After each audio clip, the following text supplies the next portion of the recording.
Thanks, Mark. Next, we hear from Jennifer Woodall, and Jennifer's mom of three. Come on over, Jennifer. She lives in Odessa, Texas, our sister city, about 15 miles to the west.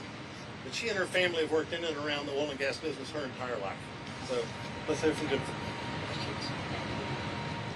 Well, good morning, everybody. My name is Jennifer Woodall, and like he said, along with my husband Wayne and our three kids, we are native Odessans. In fact, I come from a long line of family who have worked blood, sweat, and tears right here in the West Texas oil patch. My dad, my brother, my father-in-law, they're all pipeline welders, rig welders. My grandfather was a driller, and I have several uncles that own their own oil field related businesses. In fact, I've worked for one of them for 25 years as an office manager for Brown Oilfield Services. So as you can see, my family is very vested in the oil and gas industry, and it has served us well and been our bread and butter for many generations. Ever since the Biden administration took office, we began to see an all-out war on the industry that we hold so dear. We began to see the prices rise, the cost of energy, to where families like mine just cannot simply afford to live with the day-to-day expenses that we have been accustomed to. My husband and I, we serve within the community. We commute a lot. He's a teacher at Midland High, so he goes back and forth every day. I have my job. Our second full-time job is professional taxi driver for all of our kids and their multi-functions. Also help to transport elderly to their different doctor's appointments. We're invested in our church and our party, and so we drive a lot. And we've always had a high fuel bill in our family, which for us would normally run about $600 per month. But today, we're spending well over $1,000 a month in just fuel cost. And I don't drive a diesel. I drive a mom van. And so that is an expenditure that has just really hit us very, very hard. When you combine that with the cost of groceries, utilities, insurance, the list goes on and on of everything that has doubled and tripled in cost with Bidenomics.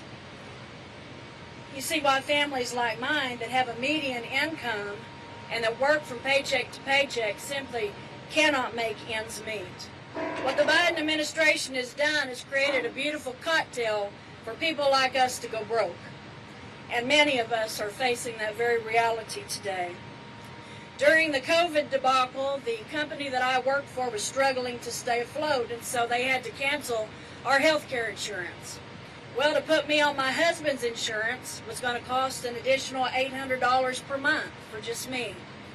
We're already paying an extra $1,500 to $2,000 per month just because of the cost of inflation that we didn't have to pay before, and that was an expenditure that we simply could not afford. I have psoriatic arthritis, and so I have to see specialists for that, and every time I go without insurance, my copay is $200 a pop. It's things like that that are causing families like mine to suffer needlessly the consequences of Bidenomics. We must have leadership in Washington that knows the vital importance of the oil and gas industry. We must have leadership in Washington that will reverse this curse, that will turn this tide, that will open up the oil and gas industry and not shut us down. There is no reason why we should not be the world's leading oil producers. There's many things I outlined here today that my family struggle with that could be easily remedied if we became completely independent, energy independent as a nation again. You know, oil and gas is also a vital negotiation tool in the beginnings and the endings of global war. Not only families here, domestically, but abroad, like in Ukraine. Those families could end their suffering if only we were energy independent once again. Governor DeSantis, sir, I would like to honor you for the good work you've done and for the fight that you're fighting. And I want to thank you for coming here to the heart of the oil and gas industry right here in the Permian Basin. For coming to listen, to learn, and to hear the pleas of help for families like mine. Thank you for your time.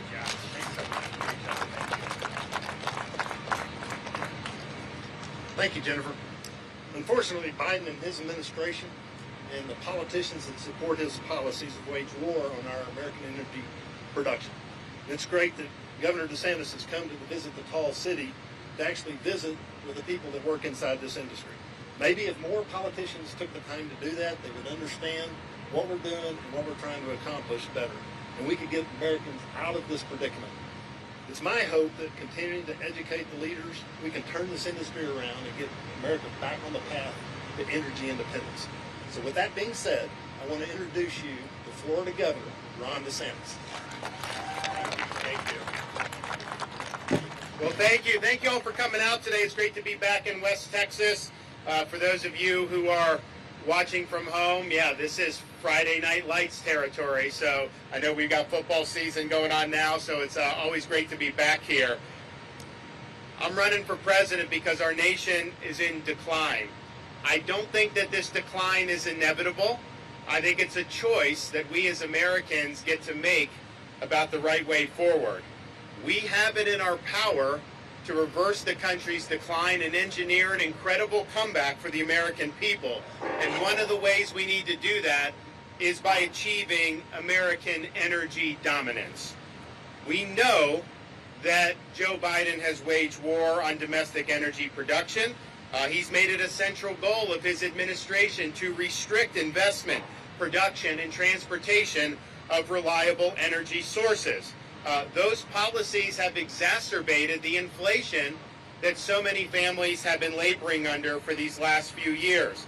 The average American, since Biden took office, has lost over $2,200 in income through increased energy costs. And the average family has lost $7,400 in annual spending power due to the inflation since Joe Biden took office. Just by canceling the Keystone XL pipeline alone, Biden destroyed almost $10 billion in economic benefits and as many as 59,000 construction jobs. Raising the price of American energy makes every single thing we buy more expensive. That hurts American families. It also makes American industry less competitive, benefiting countries like China. Energy security, energy independence, and energy dominance is a key part of our nation's national security. We have the cleanest and most advanced oil and gas technology in the world. Instead of relying on American innovation and our environmental stewardship, the Biden administration has sought deals with hostile nations such as Venezuela. That is unacceptable. Around the world, our influence is waning. Russia is exporting record amounts of energy. That is giving them the fuel to wage war in Ukraine. China has not only built up energy reserves in record amount, it has secured control of vital minerals and transportation depots all around the world. As president, I will restore America's energy independence. We will use our energy dominance to deny our enemies revenue. We will bankrupt their ability to threaten America, and we will help our allies become less reliant on our adversaries. You've seen the political left block infrastructure projects like pipelines that now has resulted in much of the northeastern part of the United States relying on imported gas for their needs, including for a brief time, even from Russia itself, instead of the nearby energy superstate of Pennsylvania, home to the Marcellus Shale.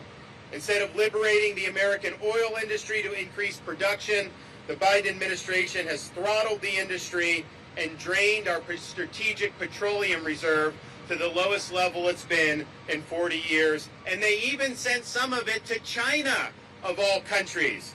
And then they begged the Saudis to keep gas prices low until after the midterm elections. We have it within our power to utilize our own resources so that we can lower gas prices for our own people here in the United States. We can lower costs for our own people here in the United States. We are not, when I'm president, going to beg foreign nations for oil. We're not going to send our reserves to hostile nations like China. We'll restore the strategic reserve as our gas prices come down, and we'll work with Congress to ensure they're only used for real emergencies going forward, not for self-created political emergencies in advance of a midterm election.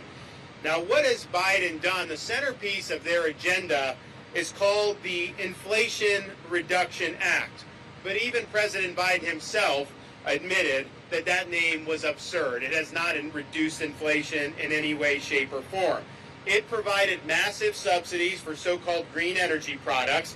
It will not prevent the worldwide rise of net emissions. In fact, Asia's increase in emissions will make up for 10 years of U.S. reductions in just 2 years. And while the left shuts down our plants and slows our oil and gas production, China is authorizing 2 new coal-powered plants every single week. Even worse, the Inflation Reduction Act doesn't have a time limit and doesn't have a dollar limit. This thing is really, really costly for the American people. One analyst estimated the subsidies could reach $1.2 trillion over 10 years. That is triple the original estimate. And oh, by the way, last time I checked, this country is in $33 trillion in debt. Maybe we should try to reverse that for a change instead of adding it like we were doing. The subsidies are going to drive inflation higher. It's not going to help with interest rates, and it's certainly not going to help with our unsustainable debt levels. Already, more than 60% of the $110 billion invested in these projects under the Inflation Reduction Act of the past year have gone to companies based overseas. And at least 10 of the top projects representing $8 billion in investments involve companies with strong ties to China. At the same time, they're bankrolling the Chinese green energy industry. The Biden administration has sabotaged several U.S. mining projects that would help domestically source critical materials necessary for many of these technologies, including electric vehicles. We don't want to mandate electric vehicles, but if people are producing them, wouldn't you rather get these critical minerals here in the United States? Right now, China produces 60% of the world's EV batteries, and they control 85% of the processing capacity for the rare earth metals they require. We could do something about that. Joe Biden is slamming the door to that. And so even as he puts the kibosh on us being able to develop those key resources, he's trying to mandate that most of our new cars are electric vehicles by the year 2032. Even though these vehicles are more expensive for Americans and they're undesirable for many Americans. He's even targeting gas stoves, appliances, and outdoor equipment that Americans across the country rely on each and every day. And of course, at the same time, the left targets the combustion engine. They issue regulations like the Clean Power Plan designed to shut down the power plants that generate the electricity in the first place. So here's what's happening. On January 20th, 2025, there's going to be a new sheriff in town. As your president, I will restore our freedom to fuel. I will ensure that the United States of America is the dominant energy producer in the entire world. I will ensure that this country does not have to rely on hostile nations for its energy needs ever again. We will lift the Biden EV mandates and other standards. We will eliminate subsidies for EVs, and we will support Americans' right to drive the cars they want. In short, we will save the traditional American automobile. We will repeal Biden's Clean Power Plan and his rules targeting gas stoves, furnaces, and appliances on day one. In Florida, we made gas stoves tax-free. So we're not like California and New York. They're trying to eliminate it too. We want you to be able to use what you want, and we'll ensure that applies nationwide. We will oppose all policies that increases America's energy reliance on the Communist Party of China. We will not rely on unproven technologies that lead to blackouts or succumb to unfounded mandates that burden hardworking families. We need reliable energy in this country. In the state of Florida, we have the hurricanes come through. We just had one, Hurricane Idalia. We had a record-fast restoration of power for the Floridians that had their power knocked out. I think it was within a week or 10 days after the storm hit, there was a higher percentage of Californians without power than Floridians, and that's because of the policies they've done that have engineered these things like rolling blackouts. We can't have that. I can tell you when disaster strikes, when you need to get people's electricity back on, I can't rely on windmills. I need oil and gas to get the job done, and that's exactly what we do in the state of Florida. This is all part of an agenda to control you and to control your behavior. They are trying to limit your choices as Americans. They're trying to circumscribe your ambitions. They're even telling our younger generations have fewer children or not to even have children on the grounds that somehow children are going to make our climate and planet unlivable. That's wrong to say, and it's a tragedy that they're saying it. But make no mistake about it, we've seen a concerted effort to ramp up the fear when it comes to things like global warming and climate change. For example, the Oxford English Dictionary noted that between 2018 and 2020, the use of the phrase climate crisis increased 20-fold, and the phrase climate emergency 76-fold, making it their chosen word of the year in 2019. Now, this is driven by ideology. It's not driven by reality. In reality, human beings are safer than ever from climate disasters, as the death rate from climate disasters has declined by 98% over the last 100 years. And the number one reason for that is people that have had access to reliable electricity and power.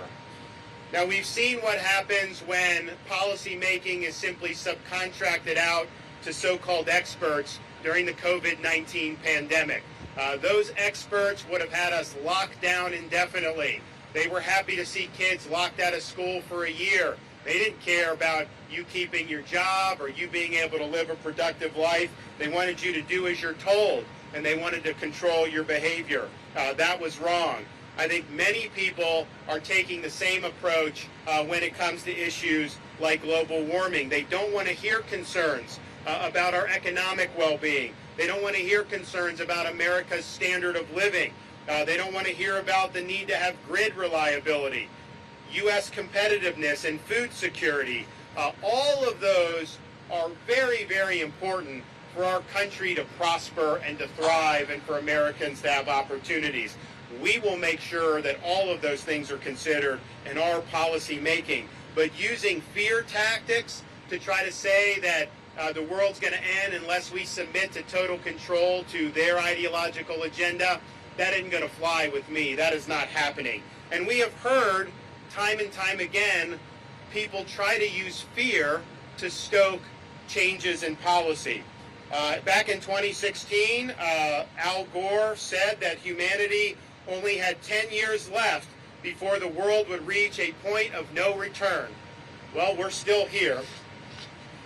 In 1982, UN official Mustafa Tolba, executive director of the UN Environmental Program, warned, quote, "By the turn of the century, an environmental catastrophe will witness devastation as complete, as irreversible as any nuclear holocaust," end quote. In 1989, the Associated Press relayed a warning from a UN official who said, quote, "Entire nations could be wiped off the face of the earth by rising sea levels if the global warming trend is not reversed by the year of 2000. He also said, quote, "Shifting climate patterns would bring back 1930s Dust Bowl conditions to Canadian and U.S. wheatlands," end quote. Instead, what happened?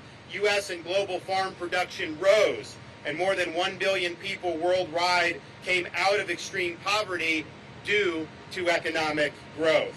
So we cannot allow this to overtake sound policy making. We cannot allow this to become a religion that trumps critical thinking. I believe that nature and civilization can and must coexist, and in practice, that one does not thrive without the other. Historically, the wealthier a society becomes, the more it elevates high environmental standards and the preservation of natural beauty. This is reflected in America's own environmental performance. As our economy has grown, we found cost-effective ways to reduce pollution. Over the past 30 years, the U.S. has reduced the concentration of air pollutants by over 77%, while increasing energy production by 44% and economic growth by 350%. The shale revolution and the expansion of natural gas has allowed America to reduce emissions by more than any other country over the last 12 years, while adding an estimated 1.5 million jobs to America's manufacturing sector through lower energy costs. In the state of Florida, we've witnessed a massive reduction in emissions, and that has been driven almost entirely by the use of natural gas. And if you want to be somebody that wants to see emissions worldwide decline, then you should be in favor of creating and producing more natural gas here in the United States that can be exported all around the world, particularly to these developing countries. That will reduce global emissions more than any so-called green energy project could ever hope to do. So as president, we will put evidence over ideology.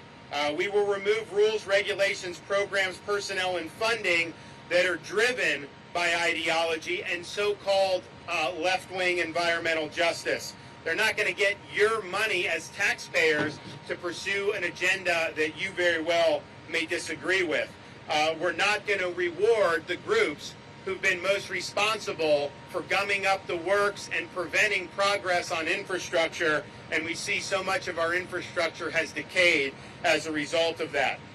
We are not going to enforce net zero commitments or things like the Paris Climate Accord. We reduced emissions under the Trump administration more than what was called for in that accord, but that accord gives China the ability to continue to ratchet up their emissions, which they are doing, and they have way more emissions now than the United States does, and it's not even close. We will also order the SEC to lift its climate disclosure rules requiring companies to track their emissions, hold investors accountable to their fiduciary duties, and divest government accounts and pensions from so-called ESG funds. We kneecapped ESG in the state of Florida since I've been governor, and we're going to kneecap ESG in these United States of America when I become president. We will ensure that science used by government agencies is transparent, reliable, and factors in both human and economic costs in its recommendations. We will repeal the Biden WOTUS rule that he has recently revised, and we will fully enforce the Supreme Court's Sackett ruling. We will also replace the phrase climate change with energy dominance in national security and foreign policy guidance. Energy dominance contributes to our national security. That is what we must achieve, and that's what we will lay out in those key documents. So I will be a pro-energy American president because I'm pro-civilization, I'm pro-development, I'm pro-individual, and I'm pro-environment. High energy prices are the enemy of the poor. Energy goes into nearly everything bought and sold in the economy, so higher energy cost translates to higher prices all across the board. Energy poverty shortens life expectancy of billions worldwide, including the 3 billion people on this planet who use less electricity than a typical American refrigerator, and the billions who use wood and animal dung for their heating and cooking. I'm going to do everything in my power to ensure America plays a part in fixing this problem by increasing American energy exports and encouraging the expansion of cost-effective energy around the world, instead of making the problem worse by telling poor nations not to use fossil fuels that offer their only realistic pathway out of poverty for their people. Abundant, affordable American energy makes us more resilient for what may lie ahead. Energy development, mostly from fossil fuels, but we welcome other sources as well, has helped reduce climate-related disaster deaths by fueling heating and air conditioning, electricity for hospitals, powers irrigation systems that alleviate drought, makes for more resilient shelter, and fuels our storm warning systems. We know this in Florida for a fact because we use that every day. Today, it is the political left in places like California who slow our progress by, for example, failing to prepare for droughts and wildfires, On day one, I'm going to order relevant federal agencies to establish forest management and water retention plans to limit wildfires and to limit droughts. These are man-induced disasters because of bad policy. We will reverse those policies and we will get it right. So the American energy sector fuels our way of life. Obviously, we see transportation, we know daily electricity, but you also have the oil and gas sector that is essential to producing everything from fertilizer to pharmaceuticals, even to bulletproof vests. Reducing our domestic energy supply does not reduce our energy needs. It just shifts our energy consumption to more expensive, less reliable, and less clean foreign sources of energy. We're going to unleash our energy sector. We're going to use our full federal and executive authority as president to simplify, expedite, and expand permitting for energy development, refining, pipelines, infrastructure, and exports. We will greenlight oil and gas drilling, extraction, and transportation. Green in our administration is going to mean go. I will demand faster approvals than any president in history. If bureaucrats are slowing down projects, then those bureaucrats are going to lose their job. It's about time we had some accountability. Hardworking Americans are going to have great jobs by rebuilding this nation's energy infrastructure.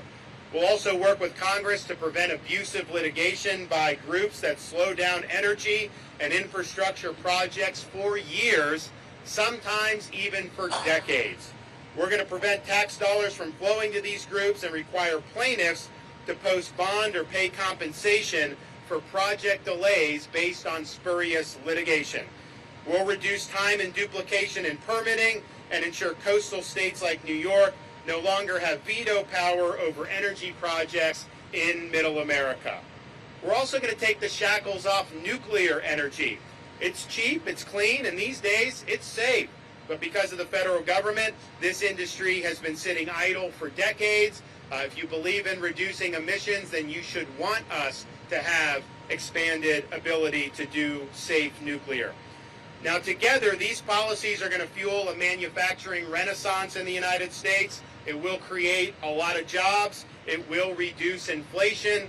It will reduce gas prices for Americans. It will help revitalize communities. It will strengthen our economic security. And most importantly, will improve the standard of living for the American people. Things will not just be made in America again.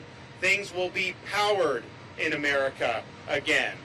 Now, the security of our energy supply and power grid is also a matter of our national security.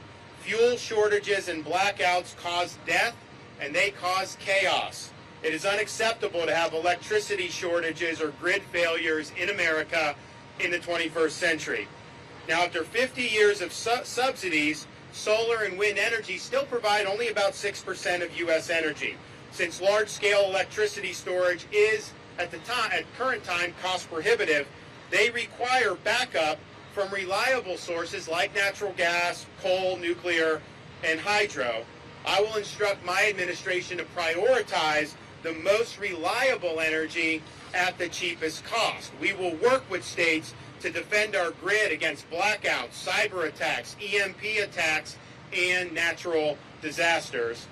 Lastly, I'll greenlight oil, gas, uranium, and critical mineral mining and development on federal lands, and issue an emergency order to establish a domestic, friend-sourced and refined critical mineral strategic reserve to immediately reduce our reliance on China. And really, if you're going to try to force, as Biden is, these car makers to do more and more electric vehicles, you should be supportive of wanting to mine these important minerals here in the United States. We cannot rely on the CCP for things any longer. Look, I know there's a lot of pessimism out there. Seems like there's a lot of things that have gone wrong with our nation over these last many years. But I'm optimistic because as a nation, we're blessed with everything we need. We have the people, we have the natural resources, and we have the Constitution and the ideals on which we were founded. The only question is whether we will have the will to get it done. We need to have the will to reject the ruling class's agenda, and we need to make Washington work for the American people once again. So we will choose Midland over Moscow. We'll choose the Marcellus over the Mullahs, and we'll choose the Bakken over Beijing. And so we will also choose critical mineral manufacturing in places like Stillwater, Oklahoma, over some random province in China. Our self-imposed handcuffs on oil, gas, and critical mineral extraction will be removed. The days of rolling blackouts and unreliable grids will be finished. To every American outraged by rising gas prices under Biden, and they are rising, and I think nationally it's coming close to $4 a gallon. Our target goal is 2025. We want that gas at $2 a gallon. We certainly will move in that direction if we implement all these policies, and that is exactly what we're going to try to do. We will reignite American energy dominance, save the American automobile, and assure American energy security. I'm going to fight for the people of this country. I'm going to fight for your family, for your future, and for our collective way of life as Americans. And I'm never going to back down from the fight. We will take back control of our destiny. We'll ensure that our future is as proud, independent, and as free as the past. We have it within our power to give America a new birth of freedom, a new birth of opportunity, and a new era of prosperity. Our energy dominance is one of the keys to unlocking that future for the American people. As president, you have my word. We will get the job done, and I will not let you down. Thank you all, and God bless you for being here. All right. Anyone have any questions? Yes, sir.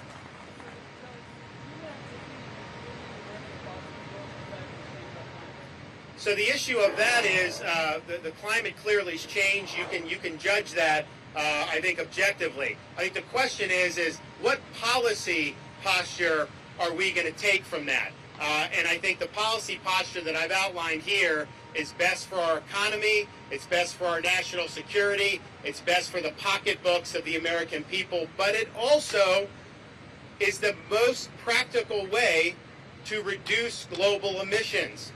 If we just have natural gas exported to these developing countries, they are going to burn less fossil fuels or have less emissions as a result of that.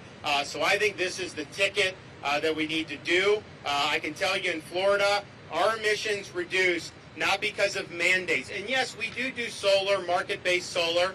We've got a lot of sunshine in Florida, of course, and that's a part of it. But the main part of it was the natural gas. That is much more clean burning than some of the coal plants. And that's what we've got to do. We've got to recognize that.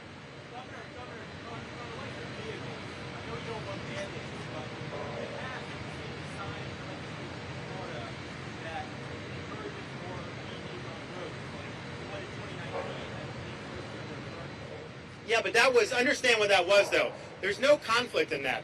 We got money from the Volkswagen pollution settlement. So all the states got money for that. You could only do it, use the money certain ways. So it was use it or lose it. So basically, you could do EV infrastructure, charging stations, school buses. Like, I mean, honestly, the electric buses are very expensive. I would have never used Florida tax dollars for that. But it was either use it or lose it. So you had ways under that settlement that you could apportion it. So that's why we did it for that. But there's also no conflict into saying that if people want to buy those vehicles, by all means, they can buy the vehicles, and they now have more infrastructure in Florida to do it. But mandating it and shoehorning everybody in there, that's not everything I've ever supported.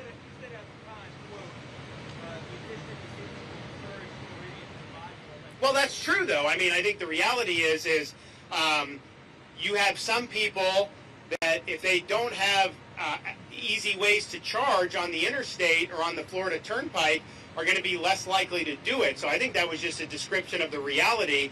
It was going to encourage more people to do it because they would have a pathway to do it. But it wasn't us subsidizing that. We got that money from the Volkswagen settlement. We applied it on the infrastructure. I think it was the right thing to do because if we didn't do that, we would have lost it. So it's good. I would also say this, though.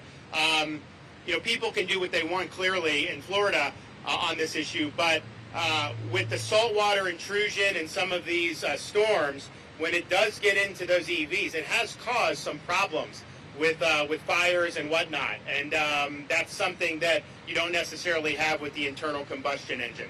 Governor, as president, Florida doesn't allow offshore drilling and fracking. Can you explain why you support that nationally and other states? Because our state, so the question is about offshore. Florida has a constitutional amendment to not have oil and gas exploration offshore. Part of it was in response to the Deepwater Horizon oil spill. Part of it is just a recognition that we're such a tourism-based coastline that even though the risk is small, the people didn't want to do. So that's in the state constitution. And I think the view in Florida is definitely more mixed on that than it would be in like Louisiana or Texas. But that doesn't mean that other states, shouldn't do it. It's really up to them what they want to do. Yes, sir. Governor, would you seek to eliminate the Department of Energy? Oh, yeah, I would do that. I think that the functions that were done prior to the late 70s, you need to do the nuclear functions. We would still do those core functions, but I think everything else, it hasn't made us better off energy, and now it really is working against a lot of our key energy opportunities. So I think it's been a bureaucracy that hasn't produced for the American people, and if Congress would be willing to do that, we would make that happen. Yes.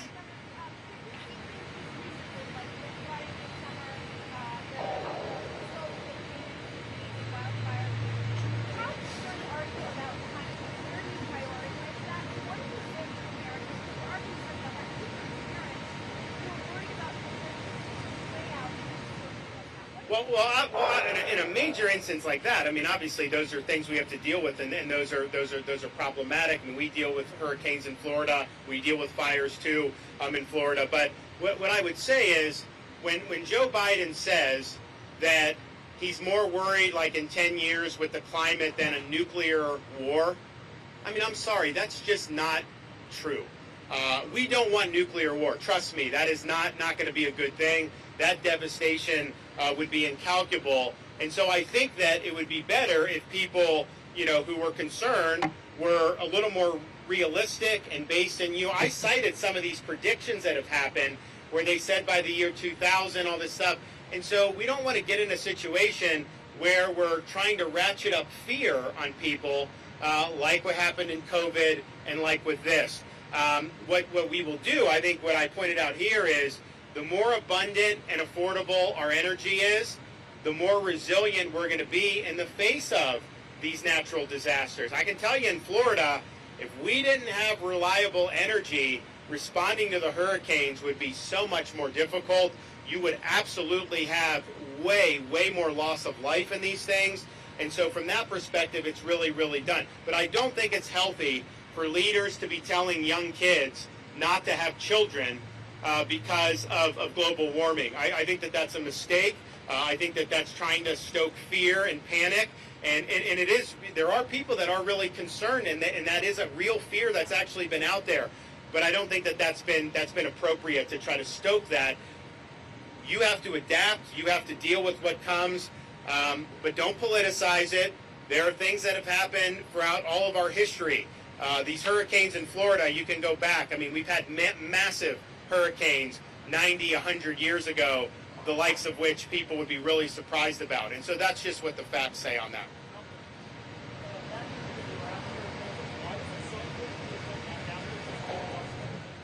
Well, look, I've gotten to know a lot more about the industry, and I've gotten to know a lot of the folks, and I'm really impressed that this is one of the industrial jewels of America. And what is done here is vitally important, not just for our country, but really for countries around the world. So my hat's off to everybody in the industry. I know that we need to make sure that we get going on a better footing, but this industry is going to thrive. I mean, we're going to have folks that are going to have good jobs for many years, many decades as a result of what's going on here. And look, not just here, you've got the Marcellus. The amount of gas that they can get from the Marcellus, the U.S., we would never have to worry about energy really ever again. If you look at what they've been able to identify, they could export all around the world.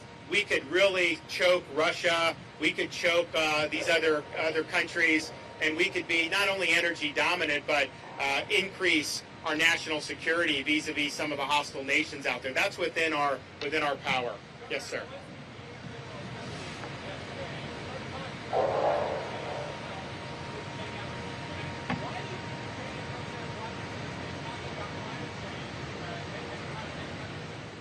I don't know. I think that's a good question. I was surprised to see that, to be honest with you. Yes, sir.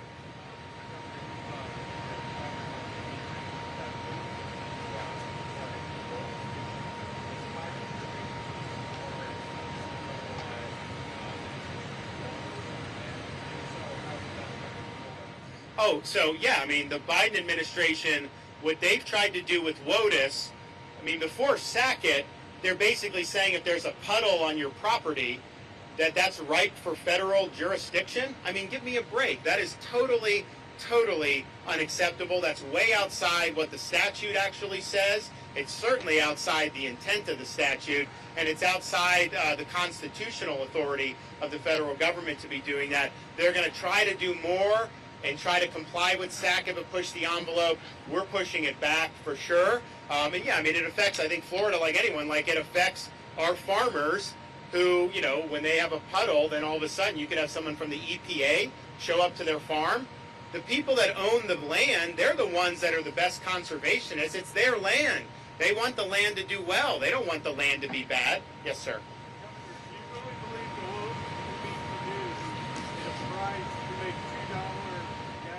So we've done the calculations. We think we can get close, you know, but I definitely think where it's going 4 and up, I think we can definitely get under 3 and towards 2. And the reality is we're going to have a very favorable environment for this, and I think it's going to benefit consumers in a big way. But what we're doing today, announcing, one of the main reasons we're doing it is because the American people need relief at the pump. These guys could deliver that if they had the framework in place to deliver that relief.